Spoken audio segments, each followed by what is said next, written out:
స్వామిని టీడీపీ రాష్ట్ర అధ్యక్షులు పల్లా శ్రీనివాసరావు దర్శించుకున్నారు. దర్శనం అనంతరం పుట్టలో పాలు పోసి మొక్కులు తీర్చుకున్నారు. బయటకు వచ్చిన పల్లా శ్రీనివాసరావు మీడియాతో మాట్లాడారు. నారా లోకేష్ కృషితో 1,01,00,000 సభ్యత్వాలు పూర్తయ్యాయి. మిత్రపక్ష ఎమ్మెల్యేలు ఉన్న చోట త్వరలోనే ఇన్ఛార్జీలను నియమిస్తామని పల్లా శ్రీనివాసరావు చెప్పారు. అవనిగడ్డ నియోజకవర్గంలోని కార్యకర్తల మనోభావాలు పార్టీ దృష్టికి తీసుకువెళ్లిన మోపిదేవి దేవస్థానంలో రాజకీయ ప్రమేయం, అనువంశిక వృత్తిదారులకు జరుగుతున్న రాజకీయ కక్ష సాధింపుపై చర్యలు తీసుకుంటామని పల్లా శ్రీనివాసరావు మోపిదేవి టీడీపీ శ్రేణులకు భరోసా ఇచ్చారు.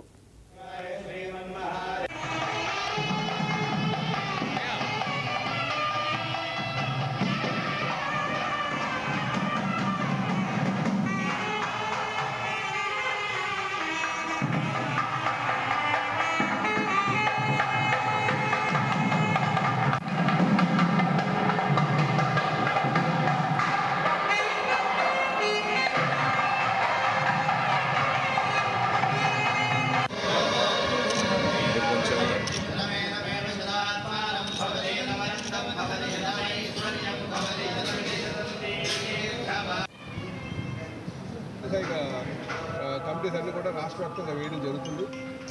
ఆ సందర్భంలో ఎక్కడెక్కడ ఇన్ఛార్జీలు లేరో, ఎక్కడెక్కడ ఇన్ఛార్జీలు కావాలని డిమాండ్ ఉందో వాటి దగ్గర కంపల్సరీగా ఇన్ఛార్జీలు పెట్టి కార్యకర్తలకు అందరికీ అండగా ఉండేటట్టు చేస్తారని తెలియజేస్తారు. సార్, ఈ దేవాలయాల్లో రాజకీయ ప్రమేయాలు పెరిగిపోయినాయి. అనువంశిక వృత్తులు చేసుకునే వాళ్ళ పట్ల కూడా ఇబ్బందులు ఎక్కువైనాయి అనే ఒక ఆరోపణ బాగా ఉందండి. దేవాలయాల్ని ఎక్కువగా ఆదరించేటువంటి తెలుగుదేశం పార్టీ హయాంలో దాని పట్ల ఏమైనా ప్రక్షాళన కార్యక్రమాలు ఏమైనా ఉన్నాయా? మేము ఖచ్చితంగా ఏదైతే గుడిలో ఉన్నటువంటి సాంప్రదాయాలు ఉన్నాయో, హైందవ ధర్మం ఉందో దాన్ని ఖచ్చితంగా మేము గౌరవించుకుంటే ముందుకు వెళ్తామండి. అలాగే ఈరోజు మేము టెంపుల్ కమిటీస్ కూడా వేస్తున్నాం. టెంపుల్ కమిటీస్లో ముఖ్యంగా మనకు ట్రెడిషనల్గా వస్తున్నటువంటి సాంప్రదాయాలు ఏమున్నాయో ఆ సాంప్రదాయాలను గౌరవిస్తూనే ఆ కమిటీ అంతా కూడా ఫ్రేమ్ చేయడం కూడా జరుగుతుంది. ఆ రూల్స్ కూడా అలాగే ఫ్రేమ్ చేశారు.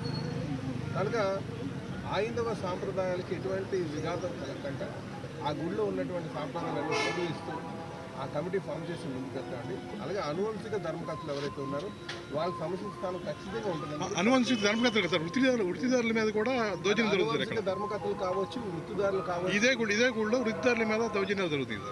వృత్తిదారుల మీద కూడా. అందుకే మేము